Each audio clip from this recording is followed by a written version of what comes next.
Olá, boa noite a todos, sejam muito bem-vindos aqui à nossa primeira live pós-férias, aqui nesta rentrée, que para muitos é uma época de recomeços e de resoluções. O meu nome é Paula Iglesias, sou farmacêutica, sou a autora deste projeto, As Dicas da Farmacêutica, que está presente aqui no Instagram, mas também no canal do YouTube, que eu convido todos a seguir, onde podem encontrar todas as lives que nós já fizemos aqui. Estamos quase na centésima, para fazer este número mágico da centésima live, e também vos convido a visitar o site dicasdafarmaceutica.pt, onde podem encontrar conteúdos não só em formato vídeo, mas também em formato texto, artigo, que pode ser também sobre temas muito diversos. Esta semana lançámos 2 artigos novos, para a semana temos mais temas novos, portanto não percam, convido-vos também a visitar o nosso site dicasdafarmaceutica.pt. Hoje vamos novamente abordar um tema que tem suscitado muitas dúvidas e questões, e eu tenho recebido de facto aqui diversas perguntas sobre contracepção. E por isso eu não podia ter hoje melhor convidada, uma convidada muito especial, a doutora Carolina da Costa Gomes, da Sociedade Portuguesa da Contracepção. Dia 4 de setembro, há uns dias, foi o Dia Nacional da Saúde Sexual. No dia 26 de setembro vai ser o Dia Mundial da Contracepção e, portanto, não podia ser mais oportuno hoje abordarmos este tema. E sem mais delongas, boa noite a todos. Já vi que se continuam aqui a juntar a nós. Sejam todos muito bem-vindos. Vou convidar a doutora Carolina.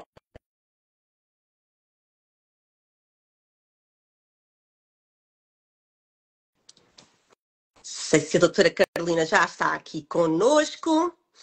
Olá a todos, boa noite. Vamos falar sobre contracepção. Se quiserem convidar outras pessoas, basta usarem esta setinha no canto inferior à direita. Olá, doutora Carolina, como está? Olá, boa noite. Seja muito bem-vinda. Obrigada. Muito obrigada. Quero já aproveitar para agradecer o convite para falar aqui sobre este tema que me é tão querido e que acho que é tão importante. E, portanto, começar por dar uma boa noite à doutora Paula e a todas as pessoas que nos estão a ouvir. Por favor, trate-me por Paula. Temos combinado já isto, já tínhamos combinado. Doutora Carolina, olha, o gosto é meu. Muito obrigada. Muito obrigada pela sua disponibilidade. Agradeço também à Sociedade Portuguesa da Contracepção. E eu estava mesmo agora a referir que no dia 4 de setembro foi o Dia Nacional da Saúde Sexual. No dia 26 de setembro vamos comemorar outra efeméride, o Dia Mundial da Contracepção.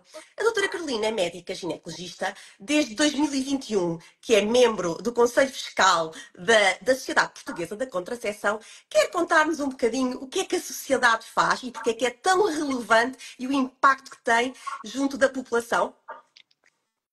Sim, portanto, a Sociedade Portuguesa da Contracepção é uma associação com objetivos científicos e de difusão de informação, sem fins lucrativos, e que surgiu realmente com o objetivo de informar e promover o que é o estudo científico e a informação sobre saúde sexual e reprodutiva. E então, e o que é isto da saúde sexual e reprodutiva?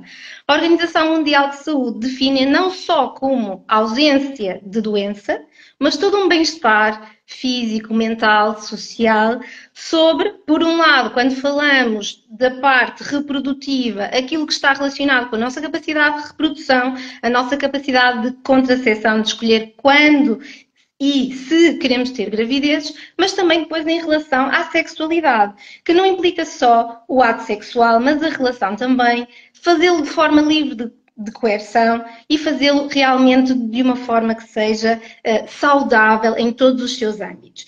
E é neste conjunto de objetivos que realmente que a sociedade se insere, porque para isto está implícito que todas as pessoas sejam informadas sobre os métodos de planeamento que estão disponíveis e que tenham acesso a esses cuidados, a essa informação e a esses métodos no país em que estamos e nos outros países do mundo. E, portanto, o papel da sociedade é realmente tentar que esta informação chegue às pessoas e chegue aos profissionais que vão ajudar as pessoas a ter acesso. E têm 2 canais privilegiados. têm o Sim, site da SPD, vai. e têm um É Instagram, verdade. que eu também deixávamos aqui já este convite a todos.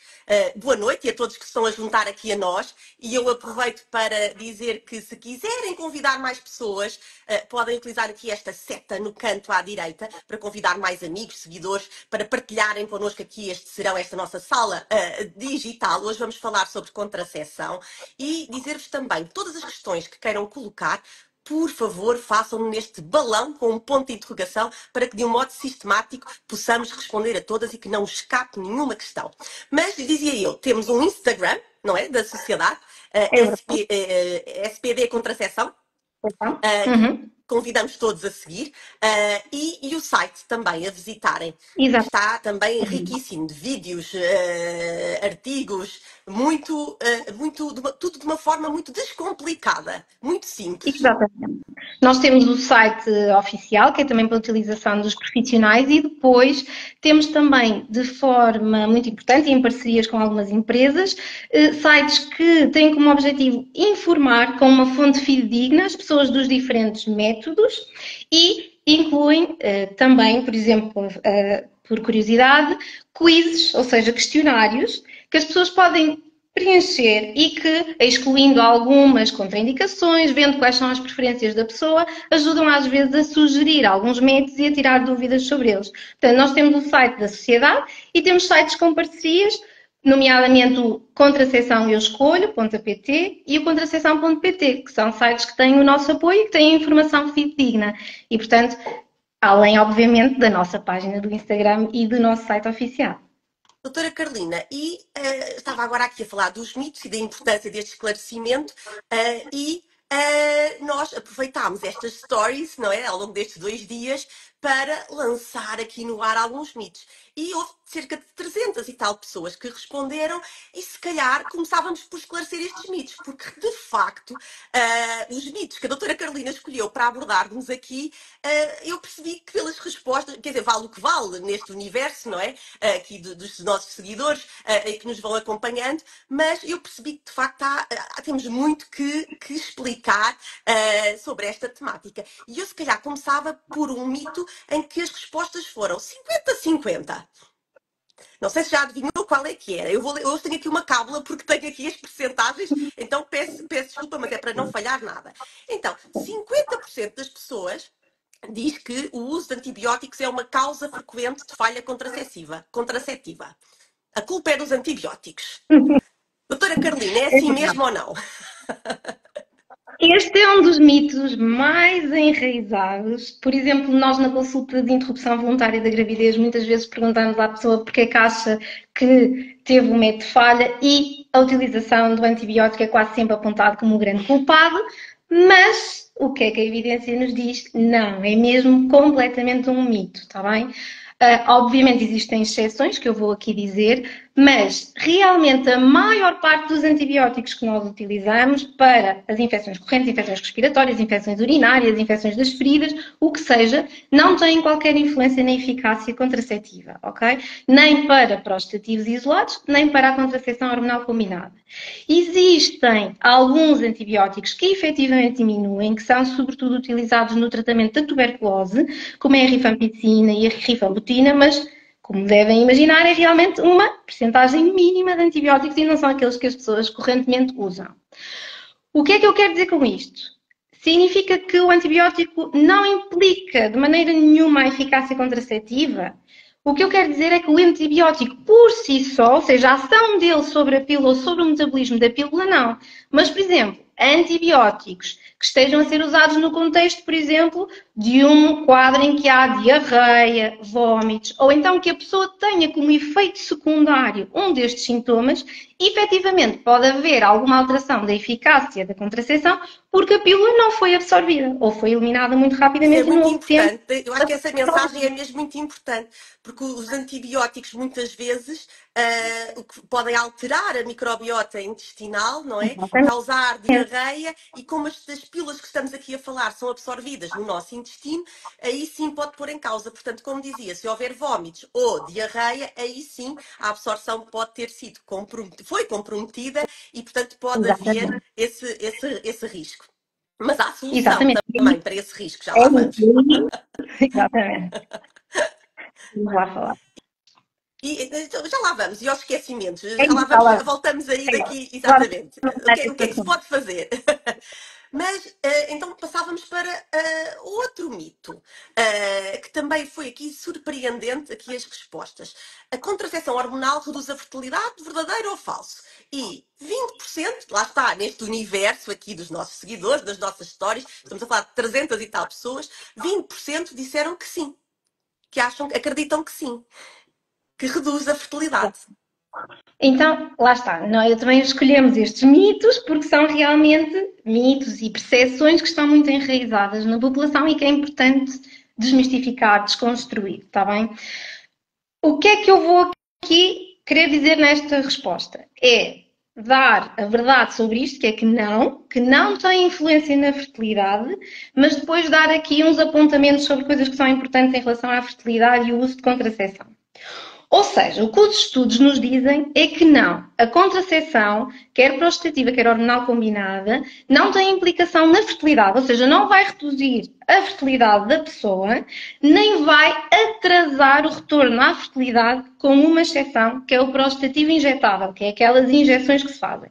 E assim pode atrasar o retorno da fertilidade e dos ciclos, mais ou menos em 9 meses, está bem? A restante contracepção, depois de se suspender, os ciclos geralmente voltam ao seu normal ao fim de 1 a 2 meses. Ou Está seja, descrito até a contracepção hormonal não tem influência e não atrasa nem diminui a fertilidade. Está bem? O que é que nos mostra isto? É que os estudos que se fazem em pessoas que utilizaram a pílula mostram que a percentagem de pessoas que engravida ao fim de um ano que usou pílula e que não usou pílula é exatamente igual. 87% das pessoas que usaram contracepção e 87% das pessoas que não usaram contracepção hormonal ao fim de um ano engravidam. Ok? As percentagens são iguais. O que é muito importante as pessoas terem noção? É que se eu agora paro a pílula aos 40 anos, a minha fertilidade não vai ser igual à que eu tinha aos 20 anos. E não podemos culpar a pílula, culpamos a idade, porque a nossa reserva ovárica diminui, e diminui muito significativamente com a idade, sobretudo depois dos 35 anos. O nosso pico de idade fértil é nos 24 anos, ok? E, portanto, a idade é um fator muito importante que muitas vezes as pessoas se esquecem. Ok? E depois outra coisa que as pessoas também se esquecem muitas vezes é como é que eram os seus ciclos anteriores, não é? Se era uma pessoa que já tinha muitos ciclos irregulares, por exemplo, uma senhora com síndrome de ovário poliquístico, que tinha 3 ou 4 menstruações por ano e que pode ovular essas vezes ou até menos, quando eu suspender a pílula, o meu ciclo vai voltar a ser o que era, ou seja, vou ter as probabilidades que tinha antes. E depois existe aqui uma outra situação em que temos de ter a particularidade que é nós a pílula damos para tratar doenças às vezes ou para diminuir os sintomas de doenças que realmente são causadoras de subfertilidade, como é a endometriose e como é o síndrome do ovário poliquístico. E, portanto, a pessoa tem que saber que tem essas situações que são causadoras de subfertilidade ou de dificuldade em engravidar e que a pílula, a estar a controlar os sintomas, está a controlar os sintomas, mas não está a tratar essa subfertilidade que essas doenças dão. Portanto, respondendo, a pílula em si não diminui a fertilidade, não diminui a nossa capacidade de engravidar depois de a pararmos e também não influencia a idade com que nós vamos entrar na menopausa. Doutora Carolina, Okay? e agora fez-me aqui, vou-lhe colocar já uma questão que acho que também é relevante na sequência do que estava a dizer. Que outras, pensamos muitas vezes, e nos mitos também lá voltaremos, às consequências menos positivas, ou aos efeitos colaterais das pílulas contraceptivas, mas, dos métodos contraceptivos hormonais. Mas também há vantagens. Também há muitos Há muitos, benefícios. há muitos benefícios, sim. E muitas vezes são esses benefícios que nos ajudam a escolher um determinado método e a própria pessoa escolher para aquela pessoa em particular. Porquê? Porque atualmente os métodos que nós temos, sobretudo os métodos hormonais, são todos muito eficazes. E o que o vai diferenciar, o que vamos escolher em cada pessoa, vai ser, por um lado, contraindicações que a pessoa possa ter, portanto, métodos que ela pode usar, não pode usar, o que a pessoa espera da contracepção, por exemplo, uma pessoa que não quer engravidar de todo ou não quer engravidar nos próximos muitos anos, pode beneficiar, por exemplo, de um método de longa duração, que dura anos e que durante esses anos a pessoa não tem que se preocupar. E por Por outro lado, exemplo, quer dar-nos exemplos de métodos de longa duração? Para quem está aqui connosco, perceba exatamente o que é que estamos a falar. pronto, nós estamos a falar de métodos que são menos dependentes do utilizador, ou seja, que são colocados pelo profissional de saúde e removidos pelo profissional de saúde, porque são métodos que são colocados no corpo, ok?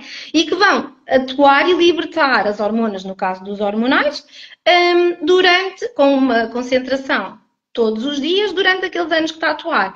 E então o que é que nós temos que entrar nesta categoria? Temos o implante subcutâneo de etonostrel, que é um implante em que as pessoas muitas vezes chamam de chip, aquilo não é chip, está bem? É um implante que liberta uma hormona, que é um prostativo, e que se coloca no bracinho, na posição subcutânea, ou seja, imediatamente abaixo da pele, e que vai atuando ao longo do tempo, que está agora aprovado para 3 anos. Os estudos recentes agora já mostram que tem eficácia até 5 anos, apesar de ainda não estar no RCM do medicamento. Mas os estudos de eficácia mostram que a libertação da hormona ainda existe até aos 5 anos e, portanto, no futuro é provável que eles alterem a duração do que vem lá no RCM.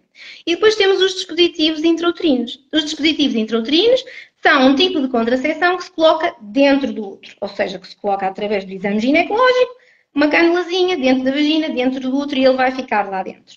E aqui nós vamos ter 2 tipos. Um tipo que não é hormonal, que é o DIU de cobre, e um que é hormonal, que são os DIUs com levonorgestrel, que é também um desses produtos progestativos, e que também são libertados ao longo do tempo. Estes dispositivos, o dispositivo de cobre tem uma duração até 10 anos. Os dispositivos com levonorgestrel nós vamos ter com 3 dosagens diferentes e que, portanto, vão ter duração para 3, 5 e agora um deles aprovado já para 8 anos. Está bem? Em termos de benefícios não contraceptivos, que era aquilo que nós estávamos a falar, entre o DIU de cobre e o DIU com levonorgestrel, é que eles têm uma grande diferença, porque o DIU de cobre não é um método hormonal e não vai oferecer benefícios não contraceptivos. Ok? Ele vai só mesmo fazer contracepção e, inclusivamente, pode aumentar a duração e a quantidade de hemorragia pelo mecanismo de ação dele. Por outro lado, o DIU com hormona tem vários benefícios não contraceptivos, nomeadamente na redução da duração da menstruação, do fluxo menstrual, da dor associada à menstruação, em pessoas que queiram amenorreia, ou seja, a ausência de menstruação. Também pode ser um bom método, porque aqueles que têm dosagens maiores têm uma porcentagem muito elevada de utilizadores que ficam sem menstruar. E depois é mesmo usado também como tratamento de maior dosagem, para perceberem realmente que ele tem muitos benefícios. Ele não é só um método contraceptivo, mas também é uma terapêutica, ok? Uma terapêutica para a hemorragia uterina anormal e para lesões pré-malignas do endométrio. E, portanto, realmente oferece essas outras vantagens. Pronto, e realmente são métodos que são muito cómodos, independentes do utilizador, porque não há esquecimentos, não há influência das diarreias, dos vómitos que tanto falamos, de saber quando começar e quando parar, e, portanto, são métodos que são muito eficazes, são os métodos mais... Não há esquecimentos. Não há interferências absortivas, está bem? Há muito menos interações medicamentosas e são, por isso, os métodos mais eficazes que nós temos, está bem? Mais eficazes, até alguns deles, do que a laqueação das trompas, que é um método de contracepção definitiva feminino. Okay? Que é uma coisa que muitas vezes as pessoas não têm noção, têm muito medo de engravidar, vêm à consulta a pedir uma laqueação e depois de perceberem realmente os benefícios não contraceptivos que estes dispositivos podem ter e a sua eficácia, muitas vezes acabam por mudar ideias e optar por outra opção contraceptiva, nomeadamente estes dispositivos. E que, Carolina, há mesmo um ranking de eficácia nos métodos contraceptivos. Isso faz-nos aqui passar uma mensagem muito importante a todas as pessoas, que é, devem sempre consultar o seu médico ginecologista para que a escolha seja a mais indicada, porque é personalizada, depende se a pessoa é saudável, se tem patologias, enfim, há imensos critérios a ter em conta na escolha do método contraceptivo, entre aspas, ideal para cada pessoa. Exatamente. Sim. Isto para mostrar às vezes como estas clarificações tão simples podem realmente influenciar o método. Ainda esta semana tive na consulta um caso que foi enviado à consulta por desejo de laqueação das trompas, ok? E era uma senhora que utilizava o implante subcutâneo, tal implantezinho no braço, que já tinha usado 3, portanto já há 9 anos. E tinha-se dado sempre muito bem com esse método e estava sem menstruação. E a partir do momento que eu começo a consulta a explicar que fazendo a laqueação e deixando de ter o implante, os seus ciclos vão voltar ao normal e ela vai voltar a menstruar ciclicamente todos os meses, para ela o benefício de não ter menstruação era muito maior e quando ela percebeu que isso ia acontecer, mudou de ideias. Porque às vezes é importante termos estas noções do que vai acontecer quando eu faço cada contraceptivo. E estes benefícios não contraceptivos são muito importantes e influenciam muito a escolha. Ok? E sim, é verdade que a eficácia dos contraceptivos é muito diferente. Ok? E porquê é que estes métodos são tão eficazes? Porque a eficácia é definida, nós temos a eficácia que é da utilização do uso correto e depois a eficiência que é no uso real, no mundo real. E o uso, por exemplo, correto, vamos imaginar, de uma pílula tomada em comprimidos, é um método muito eficaz, com uma percentagem de 3 em cada 1000 gravidezes ao ano. Ok? Mas no mundo real, porque as pessoas esquecem, porque as pessoas têm diarreias, porque as pessoas têm vômitos, a eficácia é muito diferente. Temos 9 gravidezes em cada 100 ao ano. Muito diferente. Portanto, 3 em 1000 para 9 em 100. Enquanto, por exemplo, com estes dispositivos de longa duração que estamos a falar, a eficácia no mundo real e a eficácia em laboratório é igual, porque não tem estas influências. E estamos a falar de eficácias de 2 em 1000 ao fim de um ano, sempre, quer na vida real, quer na vida em laboratório, entre aspas. Doutora Portanto, Carolina, realmente obrigada, porque essa informação eu acho que é mesmo muito pertinente para muitas pessoas que nos estão aqui a ouvir. E faz-me agora encaminhar a nossa conversa para outros 2 mitos que têm que ver justamente com a terapêutica de longa duração. Que é, e agora vou ler outra vez, os adolescentes não podem utilizar contracepção de longa duração. E 15% das pessoas acha que sim, que não podem.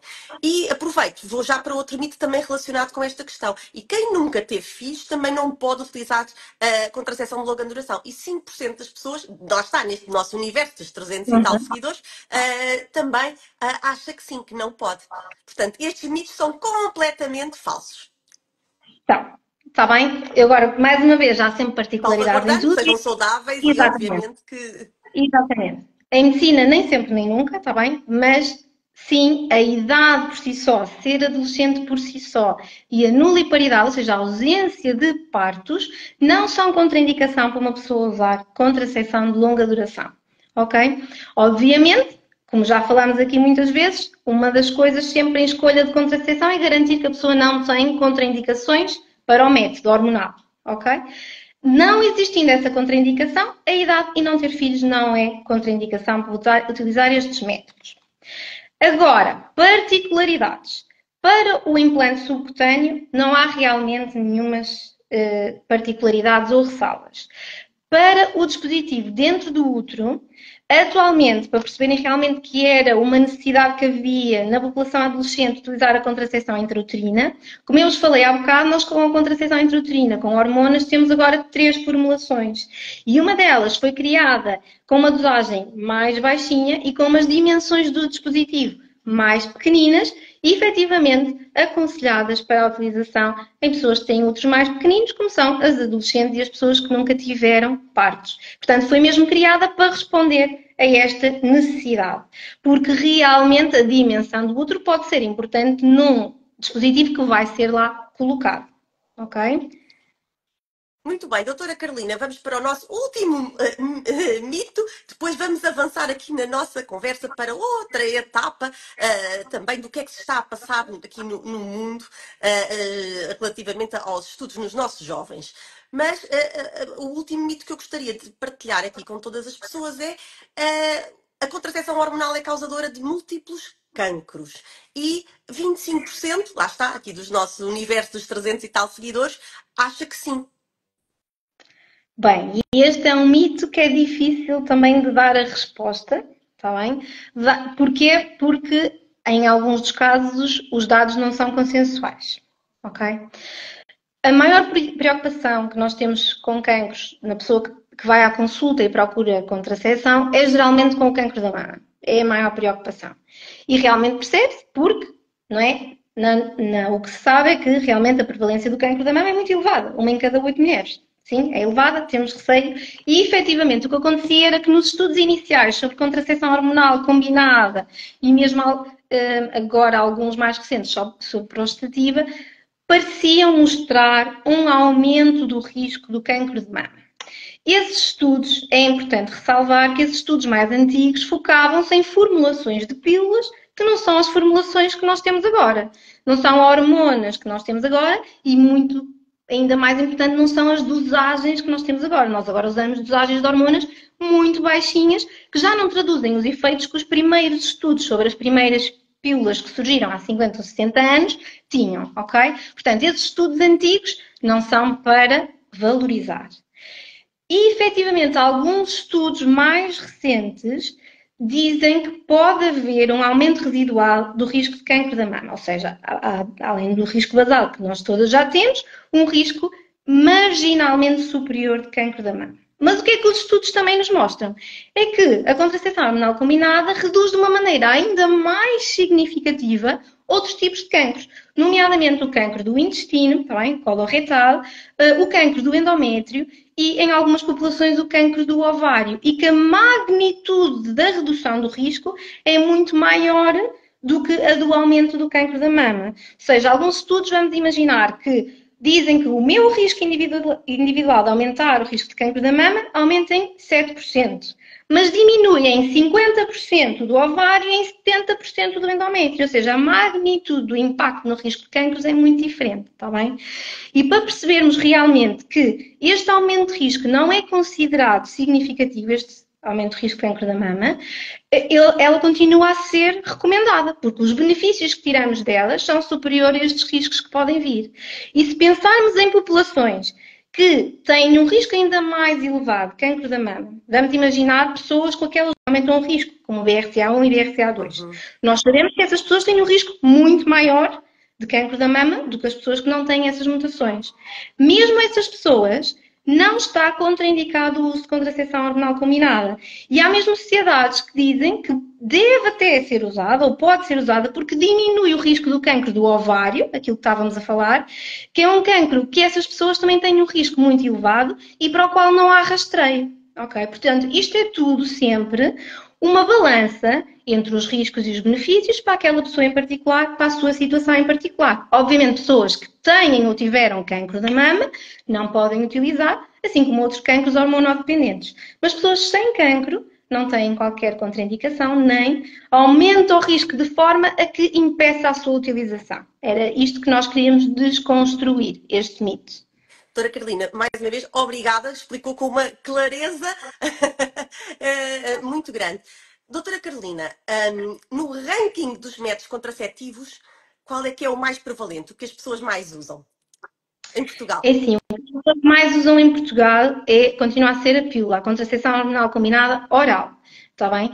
Mas os objetivos a nível europeu e a nível dos países desenvolvidos é que seja utilizado cada vez mais os métodos considerados modernos, que são os métodos de longa duração que estivemos a falar. Então, isto por causa daquelas questões de eficácia no mundo real.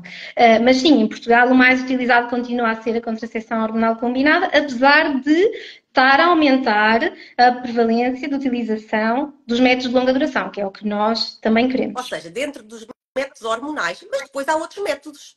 Há, por exemplo, o método de barreira, onde entram os preservativos. Sim, saiu agora recentemente um estudo da OMS, da Organização Mundial da Saúde, sobre o que é que se estava a passar nos jovens relativamente ao uso do preservativo. E os resultados são um pouco preocupantes, ou muito preocupantes. Pronto, é verdade. Saiu agora um estudo da OMS que mostrou que a utilização do preservativo reduziu significativamente e, nomeadamente, incidiram esse estudo nas pessoas jovens e nos adolescentes, porque nós sabemos que é uma população que nos preocupa ainda mais, porque é uma população em que há uma prevalência muito grande de infecções sexualmente transmissíveis. Pronto, e o que esse estudo mostrou é que realmente a utilização do preservativo mudou muito, e nesse estudo eles questionaram a percentagem de pessoas que tinham usado preservativo na última relação que tiveram, e enquanto previamente as respostas andavam à volta dos 70%, neste novo estudo vieram respostas na casa dos 50% a 60%, ou seja, em alguns casos metade dos adolescentes e dos adultos jovens não usavam preservativo nas últimas relações. E isto mostra também a importância das boas campanhas sobre saúde sexual e reprodutiva e sobre prevenção de infecções sexualmente transmissíveis, porque um dos países que tem realmente campanhas muito boas, como é a Suíça, tem umas taxas muito melhores de ausência de utilização, à volta dos 20%, 25%. Portanto, isto mostra realmente que é um tema que temos que falar cada vez mais, nomeadamente também nas escolas, por exemplo. Até porque há vários estudos, nomeadamente foi publicado no ano passado um estudo australiano que mostrou que os adolescentes não sabiam usar o preservativo, está bem? Portanto, é um mito que toda a gente sabe usar. E havia vários erros na utilização, nomeadamente desde não usar do início ao fim da relação, de não desenrolar o preservativo completamente, portanto, coisas que nos parece que são básicas da utilização, mas realmente havia taxas de falha à volta dos 70%, que são falhas muito importantes. E relembrar que isto é preocupante porque é o único método que nos protege contra as infecções sexualmente transmissíveis. Isso é muito importante. É o único método que protege contra as infecções sexualmente transmissíveis. E aqui também, em Portugal, o nosso contexto mudou muito nos últimos 20 anos. Temos vindo a assistir a um aumento em alguns casos exponencial de algumas doenças que... Sobretudo, exatamente. Sobretudo um aumento muito grande da prevalência da clamídia, e com um impacto muito importante nas adolescentes e nas adultas jovens até aos 25 anos.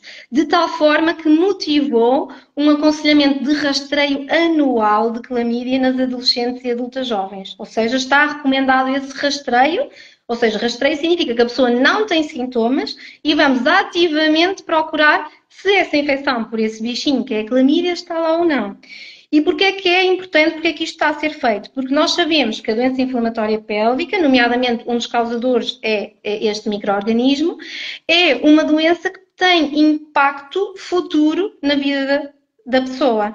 Nomeadamente, agora pode não estar a dar sintomas, mas a infecção pode causar alterações dentro da pelve, no útero, nas trompas, e que por um lado podem diminuir a fertilidade e por outro lado ser causadoras no futuro de dor pélvica crónica. Daí ser tão importante nós promovermos o uso do preservativo, diminuirmos a prevalência das infecções sexualmente transmissíveis, porque estamos a pensar não só na nossa saúde de agora, mas na saúde do futuro. Claro. E não só a clamídia, mas a sífilis, não é? Está um aumento muito grande da sífilis, é verdade. Mas não são só as bactérias, também os vírus. A infecção VIH-Sida também está a aumentar. Sim, também há muita prevalência do HPV, o vírus do papiloma humano, também é um vírus de transmissão sexual, também, e que infelizmente é um vírus que a transmissão não é completamente protegida pelo preservativo. Porque nós também temos doença causada pelo HPV noutras mucosas, noutras superfícies e que o contacto não fica completamente protegido só com o uso do preservativo ou outros métodos. Por exemplo, oral, mucosa oral, não é? Exatamente. Para que fique bem claro o que é que a mensagem que está a transmitir-nos. Doutora Carolina, mas neste mundo da contracepção, e onde estamos a falar em Portugal, o mais prevalente, de facto, é a pílula, para falarmos numa linguagem para todos que nos estão aqui a acompanhar, há novidades neste mundo hormonal.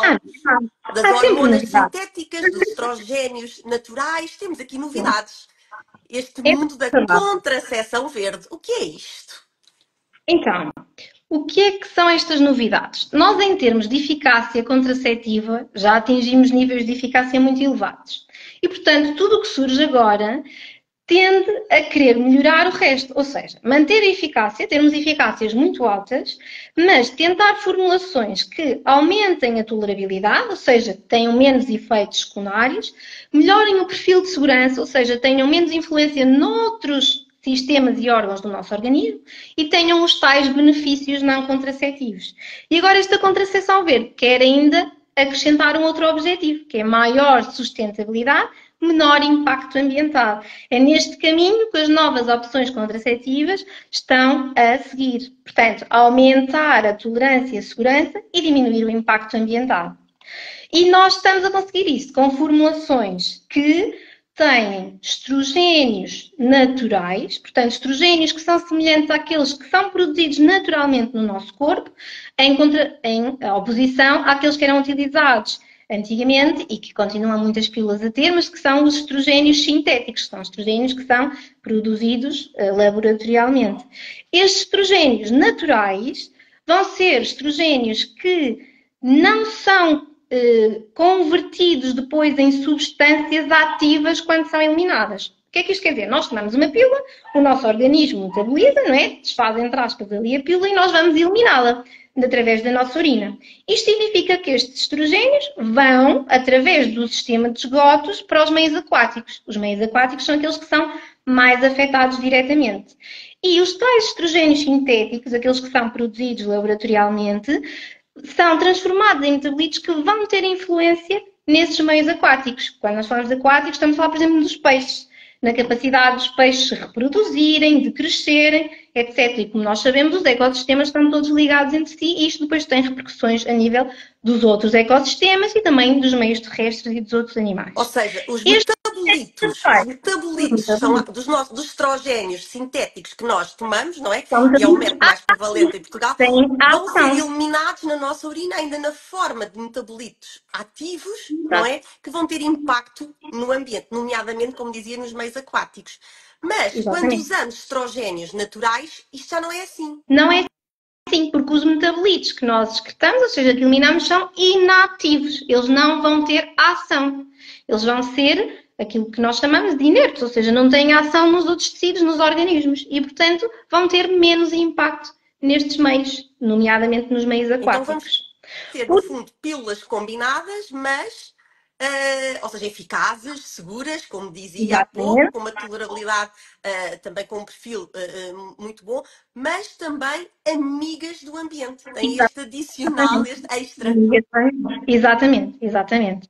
Pronto, e como eu estava a falar, além de ter estas novas pílulas, além de terem este componente de ser mais amigas do ambiente, têm formulações, estas hormonas que utilizam, que têm os tais benefícios, em termos de benefícios não contraceptivos e de maior tolerância, nomeadamente o estetrol, que foi mais recente que surgiu, esta combinação de estetrol com drospirenona. O estetrol é único no sentido que ele tem uma ação diferente em diferentes receptores do nosso organismo, enquanto os outros estrogénios não têm essa capacidade de ser seletivos, ele tem. E o que é que isso significa? Ele vai atuar onde nós queremos, nomeadamente nos nossos ovários, no nosso endométrio, mas depois vai atuar de maneira diferente em alguns tecidos que nós queremos proteger. Nomeadamente sabemos que o estetrol tem menos influência nos sintomas associados à mama, ao perfil lipídico, ou seja, ao colesterol, aos triglicerídeos, à função do fígado, está bem? Tem também alguma proteção óssea, ou seja, só para mostrar que é realmente neste sentido que estamos a caminhar, numa pílula que seja igualmente eficaz, mas que nos outros órgãos que não nos interessa que ela atua, realmente tenha menos impacto. Doutora Carolina, já temos aqui duas questões. Uma delas é se os estrogénios naturais, o esterol que estava a falar, se não é produzido em laboratório, onde é que é? Portanto, qual é a origem? Onde é que é produzido? E outra questão que surgiu há pouco também, tinha que ver com o anel vaginal. E eu acho que era relacionada com a eficácia, porque foi quando a doutora estava a falar do ranking da eficácia, a questão relacionada com o anel vaginal. Sim, pronto. Quando eu digo produzidos em laboratório, é produzidos inteiramente em laboratório, ou seja, não existe uma molécula igual no nosso organismo. Os estrogénios naturais que são usados na pílula, o estradiol, o valerato de estradiol e o estetrol, são naturais, mas são produzidos em laboratório, mas são as hormonas semelhantes às hormonas, em forma da parte molecular, é igual a hormonas que já existem no nosso organismo, nomeadamente o estetrol, é uma formulação que existe no organismo da mulher, que é produzida pelo fígado fetal, está bem? Ou seja, isto são substâncias que na nossa vida natural, no nosso organismo natural, são produzidos e que, neste caso, depois da produção em massa, entre aspas, em laboratório, mas em moléculas que são semelhantes às moléculas que nós produzimos no nosso organismo e que não diferem das nossas moléculas. Espero ter clarificado. Pronto. Muito bem. Em relação ao anel vaginal. vaginal. É isso. Em relação ao anel vaginal, se forem ver alguns dados sobre a eficácia, ele muitas vezes aparece colocado no mesmo saco, entre aspas, que a pílula. Ok? Porquê? Porque alguns estudos falam de eficácia de contracepção hormonal combinada e não distinguem contracepção hormonal combinada oral, ou seja, pílulas, de vaginal ou de adesivo. E, portanto, se formos ver esses estudos, vai-nos parecer que é tudo igual. Quando vemos estudos que distinguem os três tipos, realmente o adesivo e o anel têm mais eficácia em mundo real, aquilo que estávamos a falar, no laboratório são iguais, no mundo real são mais eficazes. Porquê? Porque a pessoa tem menos tendência a esquecer-se. Por exemplo, o anel vaginal é de aplicação mensal, ou seja, coloco o anel, ele fica dentro da vagina 3 semanas, faço uma semana de pausa, portanto, eu só tenho que o aplicar uma vez por mês e, portanto, é muito menos passível de esquecimento. Do que a pílula. Como as hormonas, exatamente, como as hormonas, quer no caso do adesivo, são absorvidas pela pele, no caso do anel, são absorvidas pela vagina, não passam pelo estômago e pelo intestino, que era aquele problema que nós tínhamos estado a falar, dos vômitos, das diarreias. Essa absorção que tem a implicação do funcionamento do nosso trato gastrointestinal não se aplica nestes métodos. Portanto, este tipo de método é mais eficaz, por exemplo, a pessoas que tenham diarreias crónicas. Por exemplo, pessoas com doença de Crohn, colite ulcerosa, que têm muitas vezes diarreia, não têm contraindicação ao método hormonal combinado por si, mas muitas vezes nós desaconselhamos o uso da pílula oral porque realmente a eficácia pode estar comprometida por terem muitas vezes diarreia. Ok? Só para mostrar aqui realmente que há uma eficácia que é diferente pela absorção ser feita por outro órgão que não o intestino. Doutora Carolina, e esta novidade da contracepção verde, que é outra questão também muito frequente, que é que métodos é que as pessoas podem usar, não é? Porque era outro mito, todas as pessoas podem utilizar todos os métodos, mas aí as respostas foram quase 99%, mas, que não é? Mas aqui, relativamente à contracepção verde, a quem é que se destina a contracepção verde? Portanto, a contracepção verde vai destinar a todas as pessoas que queiram fazê-la e que não tenham contraindicação, ok? E agora eu vou desfazer isto, desconstruir. Então, apesar destas vantagens todas que eu falei, da seletividade dos órgãos em que atua, ela continua a ser um método hormonal combinado. E, portanto, todas as patologias, todas as doenças que são contraindicação para um método combinado, continuam a aplicar-se, está bem? Nomeadamente, vamos imaginar, pessoas que tiveram tromboses, pessoas que têm diabetes tipo 1 há mais de 20 anos ou com doença vascular, pessoas fumadoras, sobretudo com mais de 35 anos. Muito importante. Pessoas com trombofilias, que são doenças que aumentam o risco de tromboses, pessoas com cancro da mama ou que tiveram cancro da mama, ou seja, todas estas situações que são contraindicação para a contracepção hormonal combinada, continuam a ser. Ok? Portanto, essas pessoas, infelizmente, neste momento ainda não podem, neste momento nem poderão, usar este método, não é? Excluindo essas contraindicações, todas as pessoas que queiram usar um método que tem menor impacto ambiental, mais preocupação com a sustentabilidade e os ecossistemas, obviamente são boas candidatas, e pessoas que queiram realmente ter aqueles benefícios de ter uma ação mais seletiva sobre os órgãos, do menor impacto, por exemplo, no humor, que está demonstrado com esta associação, menor impacto na sexualidade, maior proteção óssea, menor impacto na mama, tem esses benefícios todos. E depois também tem, neste caso, a contracepção verde, que agora existe com na nossa campanha, que é o estetrol com a drospirenona, associa este estrogênio, que é tão bom, com um prostativo que também é muito bom em benefícios não contraceptivos, porque é um prostativo que tem ação anti-androgénica. O que é que isto quer dizer? Vai ser bom para o acne, para as características da pele, para a queda de cabelo E, por outro lado, também tem uma ação anti-mineral ou corticoide, ou seja, anti-retenção de líquidos, que também seja, vai ser melhor para aquelas pessoas que têm retenção de líquidos, edemas. Portanto, é realmente uma combinação que é muito eficaz, amiga do ambiente e com muitos benefícios não contraceptivos. Doutora Portanto, Carolina, todas só as falta pessoas que dizer a que possam fazer, ai, está aqui uma mosquinha, que já está disponível em Portugal, já há já uns meses, então, e que está neste momento a decorrer uma campanha nacional, tem tudo a ver, ponto PT, exatamente. e que a Sociedade Portuguesa de Contracepção se associou a esta campanha. Porquê? Porquê que é Então, tão era importante? o que é importante? É aquilo que começamos por falar, não é? O objetivo da sociedade é promover a informação, a formação e tudo que seja melhorias em termos realmente da saúde sexual e reprodutiva. E esta campanha tem tudo a ver, significa que tem tudo a ver comigo, tem tudo a ver com a minha escolha. Eu escolho e escolho de uma forma informada. E, portanto, não fazia sentido não nos associarmos a esta campanha, porque realmente estamos a falar de inovação em contracepção e em benefícios não contraceptivos, que é aquilo que nós pretendemos. E, portanto, nós associarmos esta campanha, mais uma vez, implica associar-nos a uma campanha com fontes fidedignas em que as pessoas podem confiar e tirar informação em que podem É, confiar. E, portanto, tínhamos que nos associar. e esta página da internet, www.temtudoaver.pt, podem encontrar um guia da contracepção verde Exatamente. que Então, esclarece inúmeras questões e também quizzes, como dizia há pouco, também o site da SPDC também tem, e aqui também tem, e há neste momento também uma embaixadora, a Lara Muniz, não é? Que dá a cara exatamente, também mas por esta influencer. campanha, e o Instagram, que é Contracepção Verde, para quem quiser também ir acompanhando as novidades e o que se está a passar. Doutora Carolina, o tempo passa a voar, já aqui passámos o nosso tempo, mas não vamos poder responder esta questão por questões legais, aqui do nome comercial, mas já está disponível.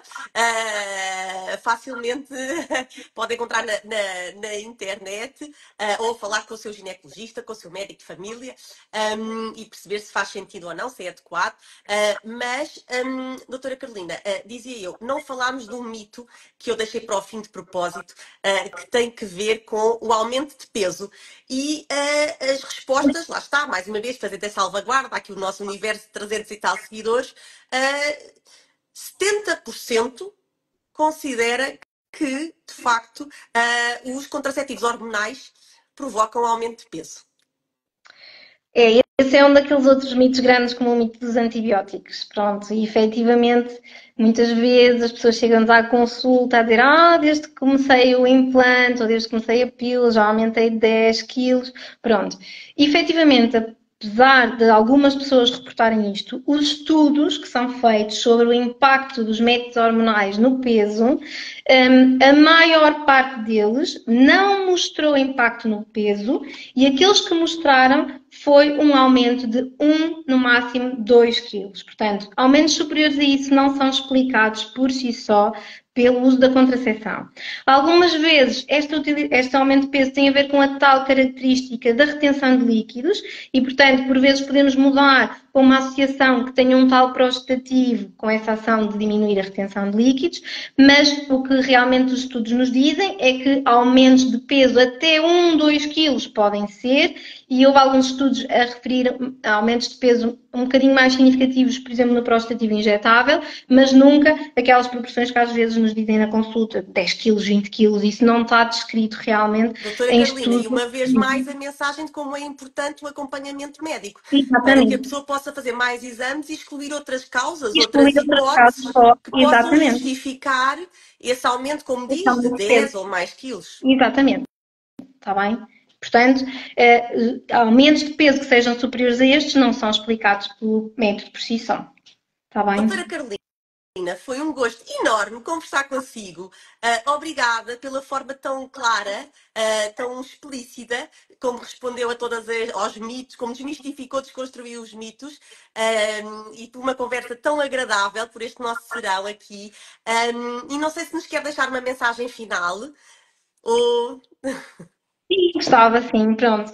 Mais uma vez agradecer o convite para vir falar, agradecer a todas as pessoas que estiveram aqui a ouvir e que colocaram perguntas e queria mesmo destacar que é muito importante o aconselhamento, ou seja, não é usar aquilo que a amiga usa ou que a mãe usa ou que a prima usa, é ir realmente ter um aconselhamento com um médico, com um enfermeiro, ver que benefícios se pode tirar, que contraindicações é que se pode ter para escolher realmente um melhor método e um método que seja seguro e que vá oferecer vantagens além da contracepção, está bem? E muito importante, contracepção dupla, ou seja, usar também o método de barreira para proteger contra as infecções sexualmente transmissíveis. Acho que também deixámos bem clara essa mensagem. E pronto, A mais uma vez, aumentar em obrigada. Portugal Em Portugal. e em todos os grupos etários. Exatamente. Portanto, fica aqui também esta mensagem que não é demais reforçar sempre esta aposta aqui na literacia em saúde e na importância do uso de facto do preservativo como sendo o único método contraceptivo que previne as infecções sexualmente transmissíveis, como já aqui foi hoje dito e redito várias vezes. Doutora Carolina, muito obrigada, foi um gosto enorme conversar consigo. Um obrigada também muito especial à Sociedade Portuguesa da Contracepção por esta colaboração e por nos proporcionar esta conversa. E um obrigada também à Gideon Richter, que fez esta ponte e que nos permitiu também, que lançou este desafio para que estivéssemos hoje aqui. Foi com um gosto muito grande. Portanto, obrigada a todos. Obrigada a todos que estiveram aqui connosco. Para a semana voltamos, quarta-feira, como é habitual, e para a semana vamos falar sobre transplantes capilares com o Dr. Carlos Portinha da Inspária. Portanto, não podem perder na próxima semana às 9 para ficarem a saber tudo e esclarecer todas as dúvidas sobre os transplantes capilares. Um beijinho, doutora Carolina, foi um gosto muito grande. Até Obrigada, breve e igualmente. obrigada. Obrigada. Obrigada a todos, com licença.